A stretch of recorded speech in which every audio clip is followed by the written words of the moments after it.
Alexa, why? Sorry, I don't know that one. Yeah, figured. Today, the sublime beauty of my favorite film of all time and a eulogy for a lost friend. That and a lot more on Cinema Unites the World. Welcome.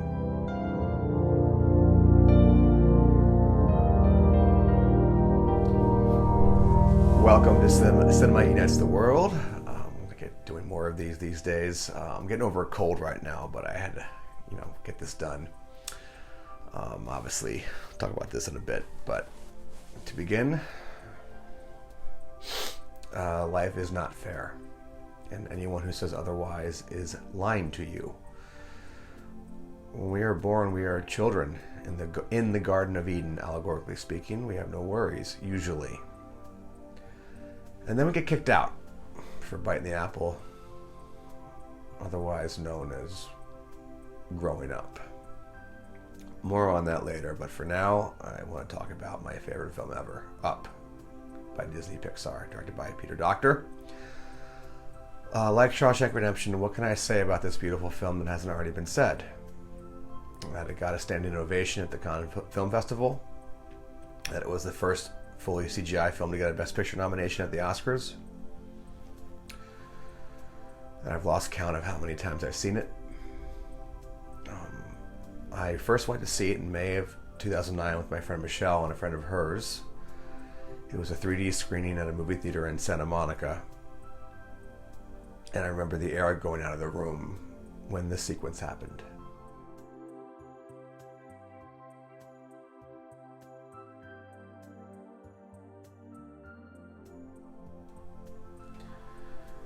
And then we got this shot that still haunts me.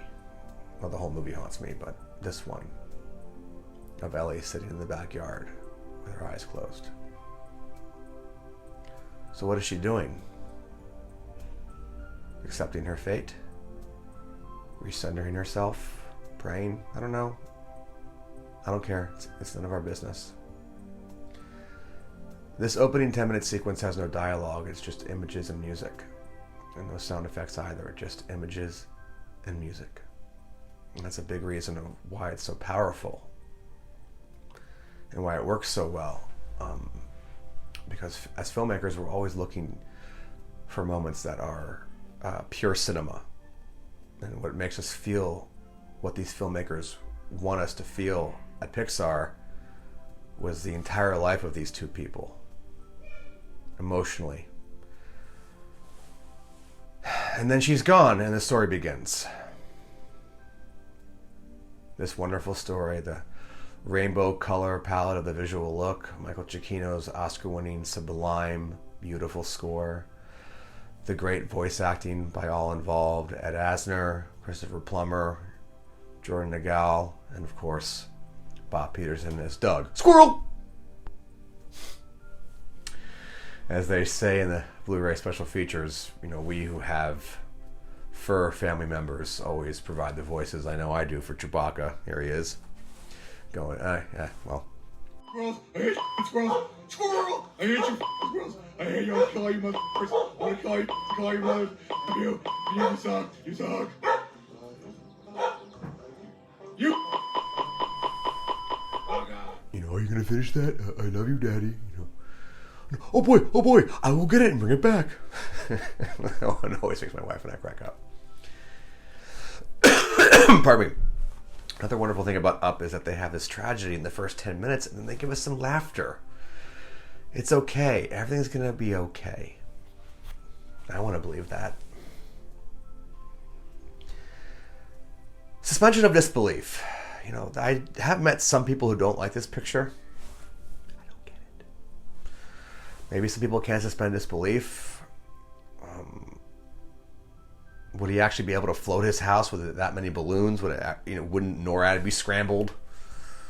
He goes into a cumulonimbus, aka thunderstorm, and not only does he survive, but lands just happens to be miles away, just a few miles away from Paradise Falls. Even with Russell's GPS thingy that explains it, I steered us down here like Russell would be able to do that.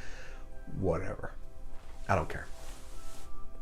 You don't have to answer every question in a film, just the right ones, and knowing which ones to answer is how you make a good movie. My one little nitpick is that Muntz has been looking for Kevin for decades, so much so that he's lost so many dogs doing so in that labyrinth where Kevin and the babies live. Yet Carl Russell and Doug are able to waltz right in. Now they have Kevin with them, but they just waltz in, no problem. What if instead some little red eyeballs pop out, and Kevin goes, "Pah!" and the eyeballs go away. In other words, they're afraid of Kevin. They're not afraid of anybody else. Anyway, one little nitpick. Up is ultimately the story of emotional redemption after grief. And I know some people grieving right now, and I'm one of them. Maybe you are too.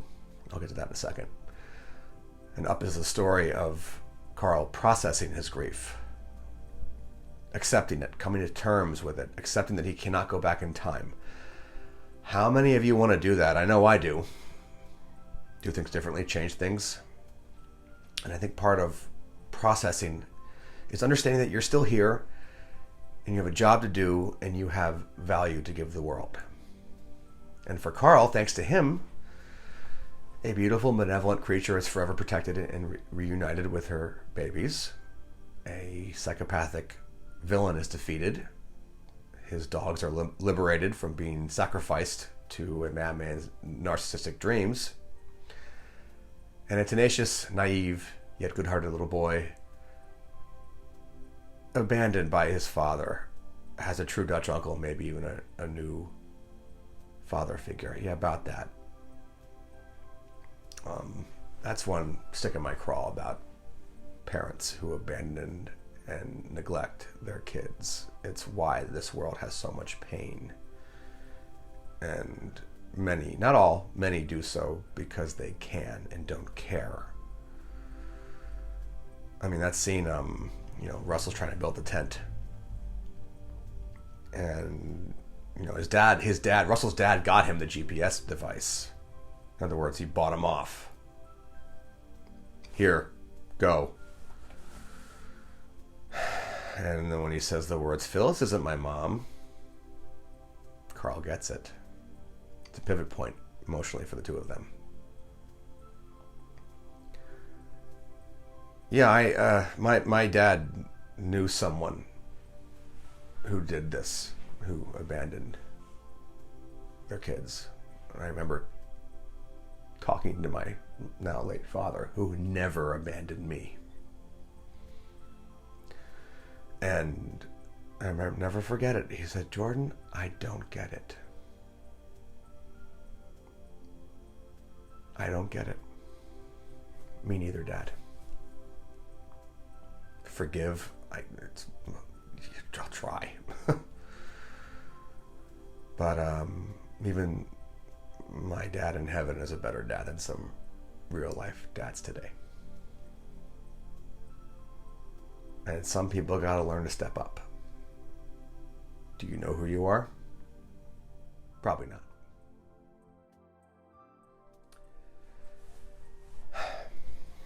Anyway, the world of this story is better because of something that came out of tragedy. Oh yeah, almost forgot. Carl gets a grandson-like figure and a talking dog. A bunch of talking dogs and a giant Zeppelin. I think that's what connects this film for me to Shawshank, and because both are about hope. And two things are true. We wish this awful thing did not happen to us. In Annie's case, being falsely accused of a crime, and in Carl's case, not being able to have children with Ellie and losing her before achieving their dream of going to Paradise Falls. But as the advice we get goes, how you go through life is not what happens to you, but how you react to it. And calls to adventure to the protagonists, that is you, often are awful and not wanted. And how are you going to react? I hope you do it in a way that you won't regret. Up is my favorite film of all time. I highly doubt any picture will knock it off the top spot, though a film I'll talk about soon Coco, also by Pixar, came very close. It's a great picture. I hope I'm able to talk about it without crying my eyes out. Our love for each other will be here forever. But I ask you, what is your favorite film of all time? Because I think that in no insignificant way, it defines you.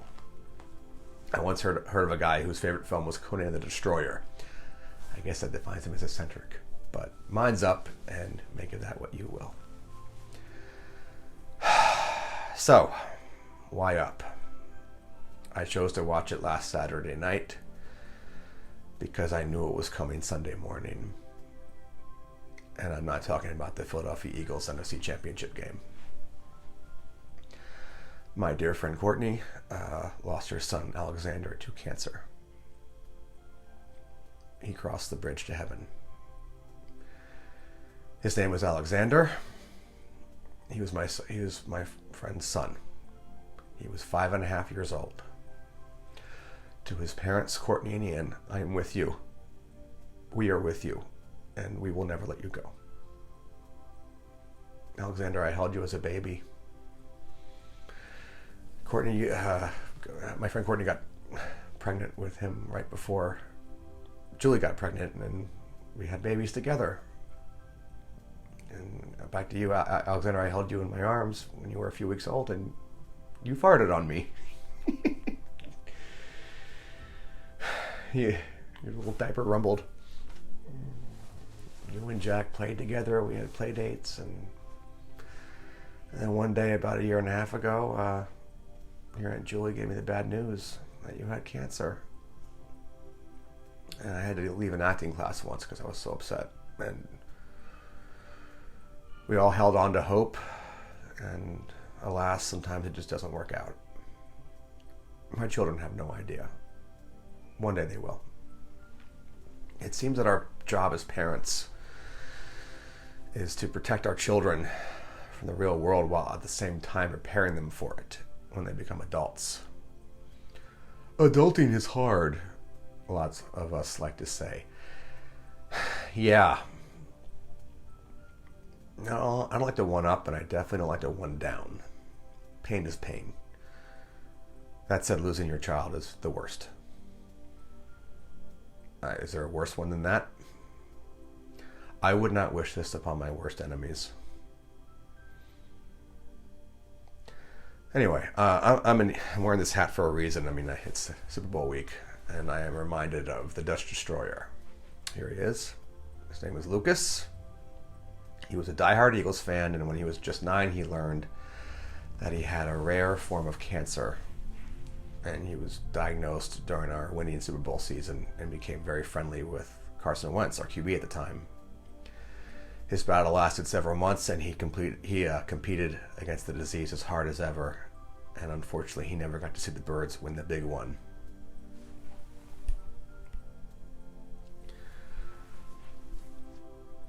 But if you ask me, he did. From up there. And speaking of which, the NFC Championship game,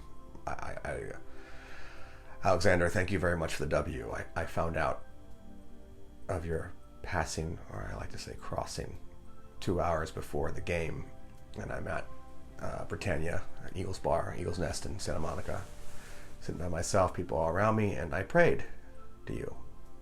And if anyone saw me pray, I imagine they thought I was praying for a W, and no. That being said, we were expecting, Alexander, we were expecting to beat the Niners by a little bit, not blow them out. And I think you had something to do with that. I have to believe that. Some of you watching this may know I'm training to not just be an actor, but also be a pilot. And I'm getting very close to the end of what I would call phase 1 of my pilot training, which is written exam, FAA written exam, and then my check ride with an FAA examiner. And then I'm going to pilot, and then go on from there, instrument rating, dual engine, so on and so forth. And I took my FAA exam last week. I was nervous. Passing was 70. Better you do on the test, the easier your check ride is. The national average is 82. I got an 87. Thanks, buddy. You're always going to be with me in the air. You'll always be with me on set. You'll be with us all in our dreams, and we will see you again someday. I love you, Alexander. I miss you very much, and I'm so sorry. Cornelian. So with that in mind, I'm going to keep going here and keep... I'm going to keep talking about movies that are about hope and redemption and that unite us, that don't divide us. I love Collateral, but that wouldn't fit the bill. I'm going to be talking about Coco, It's a Wonderful Life, The Count of Monte Cristo. Recently saw a film that I just knew was right up my alley, and it's called Devotion, and about Ensign Brown, and watching Ensign Brown's story really got to me, and I'm going to talk about that wonderful picture too. Great job, Jonathan Majors. Great job, Glenn Powell, the other lead. But anyway, so that's all there is for today. I think I've said all I need to say about Up and why I chose to watch it. But we are very lucky to be alive. It's a very, very divisive world we're in. And, I hope the better angels of our nature prevail. Because right now they're not. No matter how bad you have it, somebody has it worse. And every day is an opportunity to try. So, anyway, thank you very much for watching. Social media links are in the description below. And I'm not going to do any links to any of my work. Not this time. Next week, yeah, but not today. Thank you again, and never forget that cinema truly unites the world.